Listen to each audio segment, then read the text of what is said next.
Welcome to episode 34 of the Teaming Up podcast. In this episode, our co-founders, John Newman and Josh Dare, look back on the year and tease the year ahead. The pair will talk about our big move adventures and will give a little peek about what's to come as Hodges takes its next steps as an agency. If you haven't yet, make sure you're subscribed to Teaming Up and leave us a review if you like what you're hearing. Now, Jays, take it away.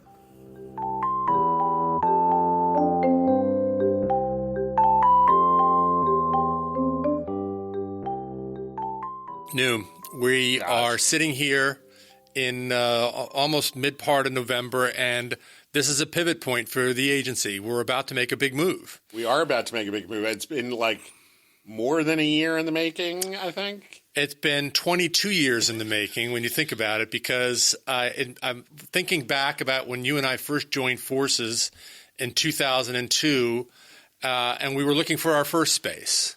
Yeah. I mean, to tell stories that we've never really told, we were still working at the Martin Agency at the time, and we had gotten our first client, and we're like, I think we need a place to like hang a shingle, and we engaged with a real estate agent, and we said we didn't want to go too much further afield, so we're literally going from like location in Chaco Slip, looking at different places going, I don't know if we want to be like in the basement here. I don't know if we want to be above here. We weren't sure how much we were going to be growing. Right. And so, but we found our space above Cheney, and that lasted us 3 years before we then was it really only 3 years? It felt like so much longer. I know. It was about 3 years. So we were above Cheney for 3 St. Patrick's Days. Yeah. 3 all-day U2 concerts, basically. I remember the bagpipes and the corned beef coming through. But we lasted there a couple of years, and then we moved from the slip to the bottom. Not before there was a great flood and Sean lost his car, but that's a whole other story. Yeah. Gaston was a milestone of that time.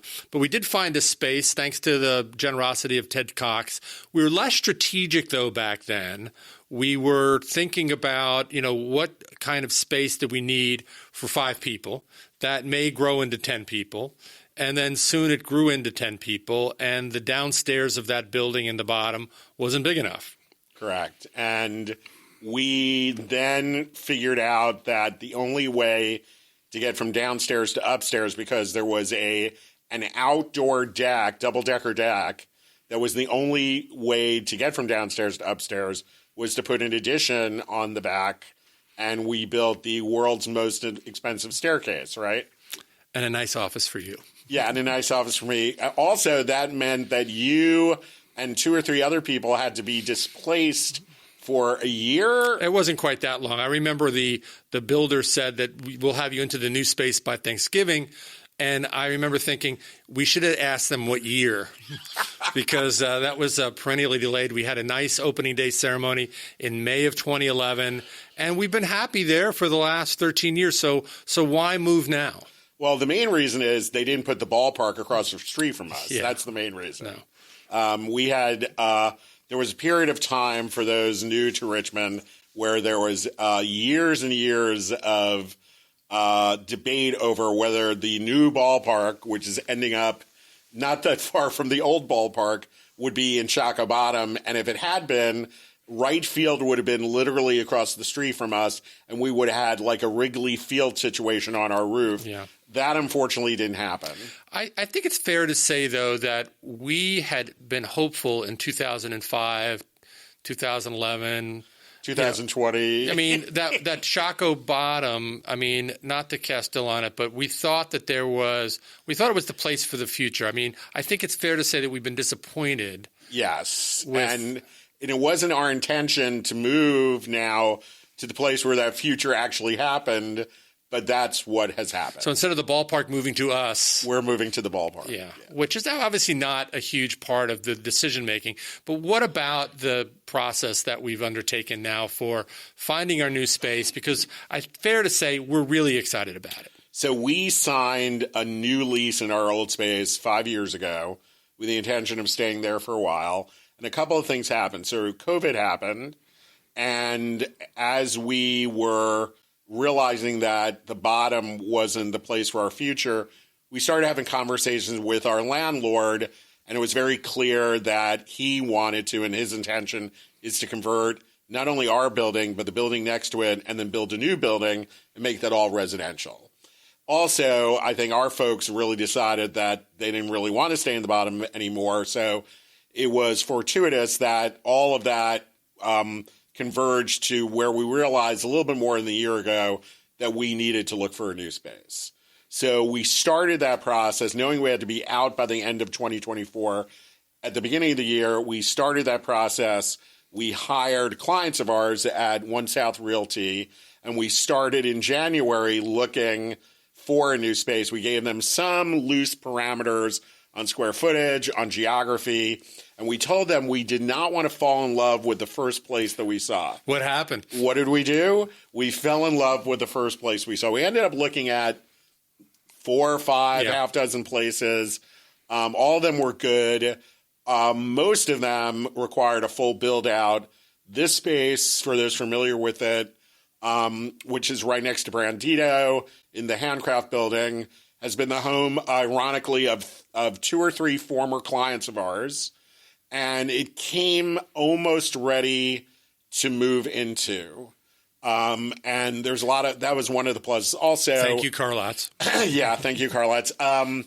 Also, the other piece of it was that it's just where the creative energy of Richmond seems to be landing, and we're happy to land in the middle of that. Yeah, I think we'll do our best to fit in where the cool kids are working. Yeah, we'll be tangential to that, but that's fine. I think that one of the interesting things about once we made the decision here is that we're using the move as an opportunity to do more than just move. Yeah, there are a couple of things at play here. I remember this.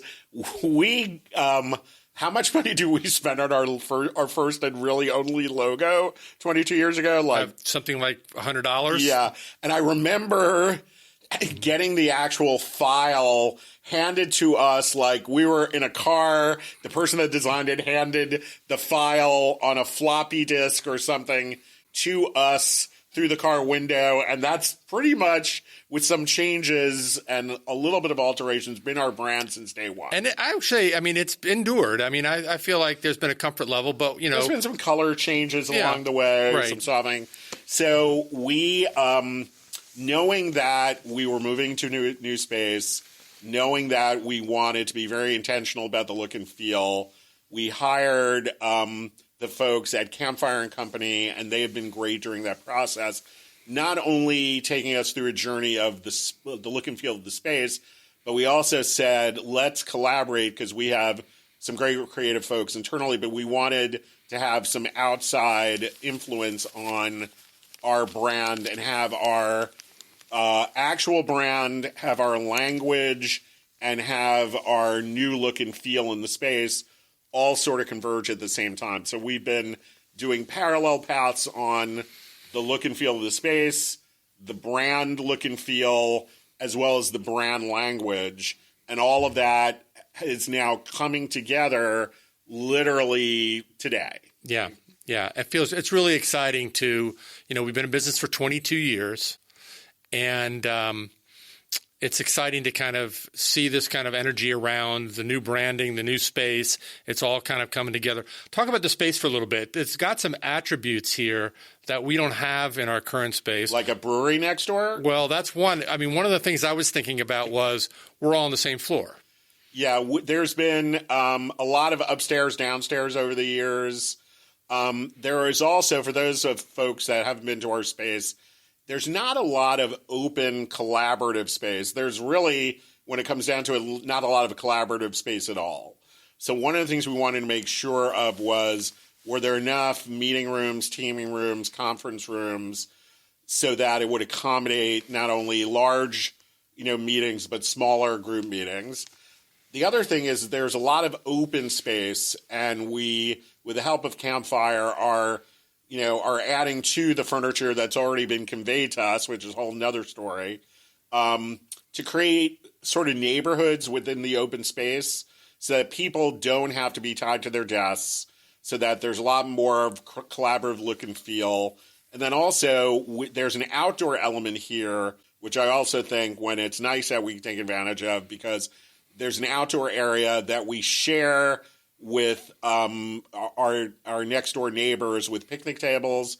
Then we also have an outdoor area for us that we can put furniture outside. So I think it is definitely, I'm really interested to see what effects it's going to have to our work style and our culture, especially as we're now on the other side of COVID. We have our folks coming in 2 days a week. We're trying to make sure that we're going to stick to that for a while. We don't have any plans to increase that, but we're hoping that just organically people will like to come work here. We have a large area in the middle of our space that I think we're going to be doing a lot more hosting and opportunities for events that gives us a lot of flexibility to do that. One of the things that I'm proud of, and I know you are too, is that this was not a John and Josh unilateral decision about where the space is. We engaged staff throughout this process. Yeah, and that's also been true in the branding exercise as well as the language, look and feel exercise as well. I mean, we have a lot of smart folks. We wanted to tap into their creativity and expertise, and we really tried to challenge them to do a lot of the heavy lifting, because we're getting to the point where we can't lift heavy things anyway. Yeah. One of the things that you neglected to point out, there's lots about this space. You talked about the teaming areas. There's a big open space when you walk in here. And your first reaction might be, oh, what a waste of space. But I think that we all think that it'd be a great opportunity to host more community, PR, things related to the Phil for in the nonprofit community, that we hope that this space here on Moore Street becomes kind of a gathering place for lots of different events and things. We also have a giant television right smack in the middle of things. So I think watch parties for big sporting events could be good as well. We're really excited about that. Are you feeling sentimental about the move? It's interesting you say that, because we have had some recent episodes of vagrancy near on our space. Yes. That I'm going to be delicate here, that have required some power washing to help rectify. And over the 22 years, this is not the first time. It's not the first time, happened. but it just feels like, I think I go back to the beginning, it was like, I'm very disappointed that the bottom has got some really good bones. It's got the historic roots. It's the place where Richmond started. It's, not too far from the river. You've got Rockets Landing not far away, downtown not far away. It felt like there was a lot of opportunity there. So I'm disappointed that the bottom, but I worry about our employees walking to the parking lots at night. And so the sentiment, we've been there 22 years, a third of my life almost, right? Just about third of your life. Mm-hmm. And so you'd think that there'd be more sentimentality there than there is. I've walked down memory lane in clearing out my stuff and going through old pads and, files and things like that. And that's going to be the extent of my sentimentality, because I'm not all that far away from just retiring. So, this is obviously going to be my last move. And the excitement over moving eclipses any sentimentality I have about leaving that space. It's interesting because we, as we're leaving, we have really, we've grown a business in that old space in a big way. And a lot of the people have been with us in that space, a bunch of folks for more than 10 years. And I said to the group, we need to do something to commemorate, we're so excited at this space, but we need to do something, ceremonial to commemorate our time in the old space. And I got to tell you, I got crickets reaction to that. Something related with dynamite and firecracker or something. Yeah. Well, they are going to be demoing it, but we're not going to be doing that. They're going to be doing that. Our landlord's doing that. I know. Well, I mean, I like I said, I'm looking forward to this space. I'm looking forward to it coming together with the branding and all of that, and having it be kind of a community kind of guidepost here for folks. So. What lessons, if any, have you learned during this process? Yeah, so the lesson I've learned is way more expensive than I might have imagined that moving would be. I I think the work with Campfire has been well worth it. Obviously we needed more furniture.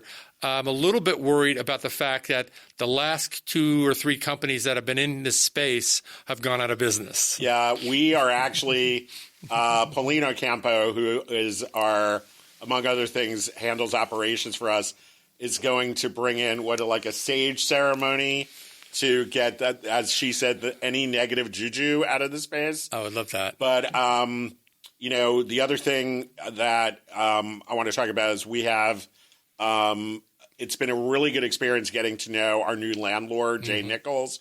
He, the other people, some of the other folks in this building are people that we know. We actually work with the folks at Fahrenheit, and they are our neighbors in the building. I have a connection in the building as well. You want to say where your connection is? Well, my son works right next door at Brandito. Yeah. So we do a lot of work with Brandito. Obviously, Josh has the familial relationship. We partner a lot with Kelly O'Keefe, Matt Williams, and the folks at Brown Federation. They're in the building.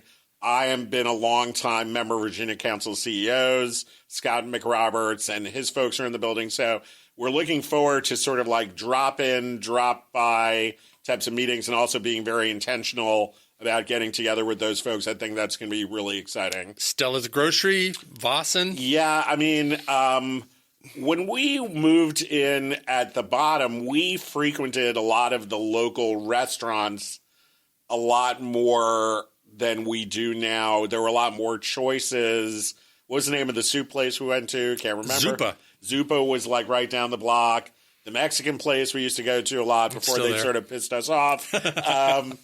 But that is sort of like, that's like not as much anymore.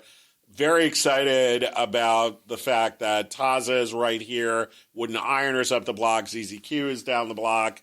I can see myself going to a lot of breakfast down at Moore Street Cafe. The vibe is just very cool, and I think our folks are really going to enjoy it a lot moving forward. I think before we wrap up, John, it's probably worth thanking our folks for particularly the folks who have helped us make decisions and coordinate a lot of the logistics. Yeah, I think it's safe to say that every single person in the agency has touched an element of this, but obviously, all those folks have really stepped up in a big way and handled pieces of this. Also, thank you. This is like PSA, but one of our other clients, Hildrop Moving and Storage, is going to be handling our moving over. So that's going to be exciting.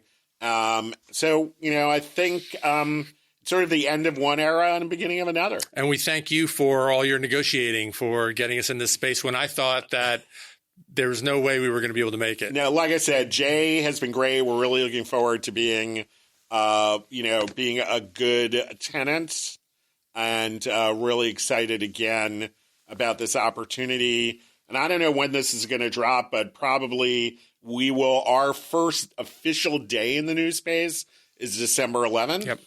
And I've already started like grabbing coffee and tea over at Grit and just walking people over here to show it off. But next week, the week of the 18th, again, not sure when this is going to drop, is when all the additional furniture and finishing touches are coming. Great. Look forward to it. Well, thank you.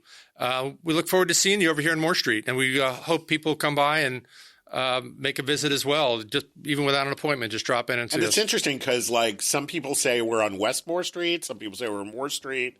So we're here. Okay. Somewhere on Moore, west, east, or in the middle.